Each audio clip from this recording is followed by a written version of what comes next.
जय हिंद बच्चों। देखिए आज जो है हम आप लोग को जो है बताएंगे क्या चीज है, अशोक स्तंभ के बारे में। ठीक है ना। इसको हम लोग क्या बोलते हैं, लाइन कैप्टन भी बोला जाता है ना, या अशोक पिलर भी बोला जाता है। ठीक है ना, ऐसे अशोक स्तंभ बोला जाता है। ठीक है, आपको इसके बारे में, इसका इतिहास देखिए कितना है, इसके बारे में आप लोग को बता रहे। इतिहास से समझिएगा, पूरा एकदम लर्न हो जाएगा। देखिए इधर सबसे पहले क्या है, ये हमारा भारत का राष्ट्रीय प्रतीक है ना। यानी राष्ट्रीय प्रतीक जितने भी है नेशनल, उनमें से एक क्या है, लाइन कैपिटल भी है ना, जिसको हम अशोक स्तंभ बोलते हैं। ठीक है, यह देखिए यह भारत का क्या है, राष्ट्रीय प्रतीक है, समझे। यह और यह क्या है, यह उत्तर प्रदेश के वाराणसी के सारनाथ में स्थित है ना। देखिए ये जो है, अगर आपसे पूछा जाए कि अशोक स्तंभ किस राज्य में है, तो उत्तर प्रदेश में है। और उत्तर प्रदेश के अगर पूछेगा कि उत्तर प्रदेश जो राज्य है उस किस शहर में है अशोक स्तंभ, तो वाराणसी। अब वाराणसी के किस स्थान पर है, तो सारनाथ में है ना। सारनाथ में ही बुद्ध भगवान क्या किए थे, प्रथम बार अपना जो है उपदेश दिए थे, है ना। वहां भी ये क्या है, बुद्ध भगवान बैठे हुए हैं और 4 या 5 शिष्य जो है नीचे बैठ के शिक्षा ग्रहण कर रहा है। तो सारनाथ में जो है कि ये भी इससे क्वेश्चन आप लोग पढ़े हुए भी है ना। तो यह जो है उत्तर प्रदेश के, ये जो अशोक स्तंभ है ना, यह उत्तर प्रदेश के वाराणसी के सारनाथ में स्थित है ना। ध्यान से देखिएगा, यहाँ पर किस राज्य में है, उत्तर प्रदेश। और उत्तर प्रदेश के किस शहर में है, वाराणसी है। और वाराणसी के किस स्थान में है, सारनाथ में। ठीक है ना, एनी प्रॉब्लम। चलिए आगे चलते, देखिए इधर। और इस स्तंभ की खासियत क्या है, देखिए इधर, इस स्तंभ को सम्राट अशोक ने बनवाया था, है ना। ये जो अशोक है, ये सम्राट अशोक बनवाया था, इसलिए इसको आप लोग क्या बोलते हैं, अशोक स्तंभ के नाम से जाना जाता है ना। और इंग्लिश में लाइन कैपिटल बोला जाता है, अशोक पिलर भी बोला जाता है। ठीक है, चलिए आगे देखिए, फिर से देखिए। इस स्तंभ को सम्राट अशोक ने बनवाया था, इसलिए इसे क्या अशोक स्तंभ के नाम से भी जाना जाता है, समझे। चलिए आगे आइए। ये जो है प्रतीक का कब अपनाया गया था, अंगीकृत कब किया गया था, 26 जनवरी 1950 को, है ना। ये जो चिन्ह है, ये प्रतीक जो है, इसको जो है भारत सरकार जो है 26 जनवरी 1950 में, देखिए आप 26 जनवरी 1950 में अपनाया था, है ना, अंगीकृत किया था। 26 जनवरी 1950 में इसको अंगीकृत किया गया था। कब अंगीकृत किया गया था, 26 जनवरी 1950 में अपनाया गया था, अंगीकृत किया गया था। ठीक है ना। आगे देखिए, अब यह क्या है, इस राष्ट्रीय प्रतीक में 4 एशियाई शेर है ना, 4 एशियाई शेर। देखिए इधर, ये जो सामने से दिखता है तो 3 ही दिखता है, एक पीछे भी है ना। इसके क्या, ये जो सामने वाला जो शेर दिख रहा है, इसके पीछे भी क्या है, एक और शेर है, इसलिए इसमें कितने शेर हो गए, 4। कौन शेर है, एशियाई शेर है ना।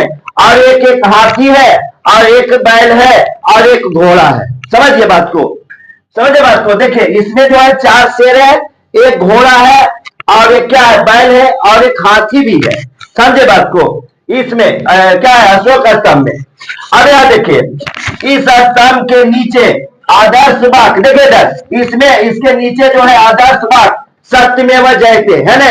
सत्यमेव जयते लिखा गया है, जिसका अर्थ होता है क्या, सत्य ही जीतता है ना। सत्यमेव जयते का अर्थ होता है क्या, सत्य ही जीतता है। झूठ कितना भी कुछ हो जाए परेशान जरूर करेगा, लेकिन आप सत्य पर रहिएगा तो सत्य का ही विजय होगा। ठीक है ना। झूठ कितनों भी पनपे, कितनों भी परेशान करता, लेकिन जीतता नहीं है, समझिए ने। ये पूरा इतिहास इसका है, समझिए ने। जैसे देखते हैं, रावण क्या था, दुराचारी था, असत्य था, जीत हुआ उसका। कितना बलशाली था, वो हंसता था, धरती कांपता था, कितना बलवान था, लेकिन क्या हुआ, अंत में बुराई का ही हाल होता है। वही बात है, आप लोग सत्य में रहिएगा, थोड़ा परेशानी जरूर होता है, लेकिन विजय सत्य का ही होता है। ठीक है, अब आगे देखिए, इसमें ये जो है सत्यमेव जयते, सत्यमेव जयते, ये जो वाक्य है, एक जो है क्या है, ये धार्मिक दोहा है, उससे लिया गया है, समझिए ने। ये सत्यमेव जयते जो है ये धार्मिक दोहा है किस बुक में? मुंडका है ने, मुंडका उपनिषद में है, उसी के बीच से ही लिया गया है, समझिए ने। ये जो वाक्य जो है सत्यमेव जयते वाक्य, ये मुंडका, देखिएगा मुंडका उपनिषद एक क्या है, धार्मिक दोहा है ना, धार्मिक श्लोक है, उसी के बीच में ये है, उसी से ये सत्यमेव जयते लिया गया है, ठीक है ने। अब इसके बीच में क्या है? धर्म चक्र है ना। ये धर्म चक्र जो है हमारे तिरंगा में भी लिया गया इसी से, है ना। ये धर्म चक्र में क्या है? 24 तिलियां है, और ये क्या होता है? 24 घंटा क्या है? लगातार चलने का प्रतीक होता है, ठीक है ने। ये सब ध्यान दीजिए। अब यहाँ आ जाइए, इसमें क्या है देखिए, इसमें जो है घोड़ा, घोड़ा का अर्थ क्या है? तेज गति से दौड़ना, है ना। घोड़ा का अर्थ क्या है? तेज गति से दौड़ना, समझिए ने। और इसमें बैल, बैल का अर्थ होता है परिश्रम करना, है ना। बिना परिश्रम किए हुए आपको परिणाम नहीं मिलेगा। सोचिएगा कि बिना परिश्रम किए हुए हम बैठे बैठे सब काम कर ले तो असंभव है। बिना परिश्रम किए हुए परीक्षा में कभी भी सफल नहीं होइएगा, है ना। मेहनत करिएगा आप लोग, तभी सफल होइएगा, ठीक है ना। तो बैल का अर्थ क्या होता है? परिश्रम करना, है ना। आप देखिए हाथी का अर्थ, है ना, हाथी समझ जाइए, लंबोदर गणेश भगवान, है ना। तो गणेश भगवान क्या है? ज्ञान और बुद्धि का देवता है ना। तो हाथी का अर्थ क्या हो गया? ज्ञान एवं बुद्धि, है ना। हाथी का अर्थ क्या होता है? ज्ञान एवं बुद्धि का प्रतीक है, समझिए बात को। ये ज्ञान और बुद्धि देता है। अब देखिए यहाँ शेर का अर्थ होता है, शेर जो क्या है? साहस, गौरव, है ना। साहस, गौरव, इन सभी चीजों का क्या है? प्रतीक है शेर, है ना। शेर जंगल का राजा भी होता है, समझे ने, क्योंकि साहसी होता है, ठीक है ने। अब देखिए ये चक्र का अर्थ होता है क्या? चक्र, चक्र का अर्थ होता है प्रगति करना, है ना। यानी धीरे धीरे धीरे धीरे लगातार आप बढ़ते रहिए, आप एक मंजिल तक जरूर पहुंच जाइएगा। जहां रुकिएगा वहां से आपका दिक्कत हो जाएगी, है ना। किसी भी चीज को जब आप कोई शुरू करते हैं तो उसको धीरे धीरे धीरे धीरे क्या है, थोड़ा थोड़ा कुछ भी कुछ भी करिए, उसमें प्रगति होते ही रहेगा, है ना। अगर नहीं धीरे धीरे कुछ करिएगा तो प्रगति क्या होगा? रुक जाएगा, समझे बात को।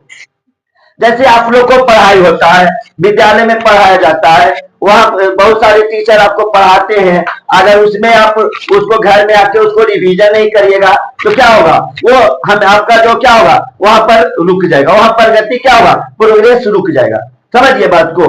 प्रोग्रेस कब होगा? जब आप पढ़िएगा, जब आप मेहनत करिएगा, समझिए ने। तो ये हमारा जो है चक्र का अर्थ होता है प्रगति करना, 24 घंटा बढ़ते रहना, समझिए बात को, रुकना नहीं है। तो हमारा जो क्या है, ये अशोक स्तंभ का इतना सारा विशेषता है, इसलिए हमारे देश का क्या है? राष्ट्रीय प्रतीक है ना। और ये देखिए हमारे देश के मुद्रा में भी रहता है, समझे बात को। और ये भी है जैसे सेना में भी होता है, ये 4 शेर है ना, जिस मैंने सेना को या पुलिस जो भी हो उसका 4 स्टार लग जाएगा ने, तो ये 4 स्टार के जगह पर ये लाइन कैप्टन, ये अशोक स्तंभ भी ले दिया जाता। क्यों? 4 शेर है, इस वजह से 4 स्टार के बराबर, है ना। 4 स्टार अगर जिसको लगने का रहता है ना, जिस भी रक्षक या जो भी है सेना में, तो उनको क्या कर देगा? एक क्या देगा? एक जो है अशोक स्तंभ ही लगा दिया जाएगा, तो 4 स्टार के बराबर होता है।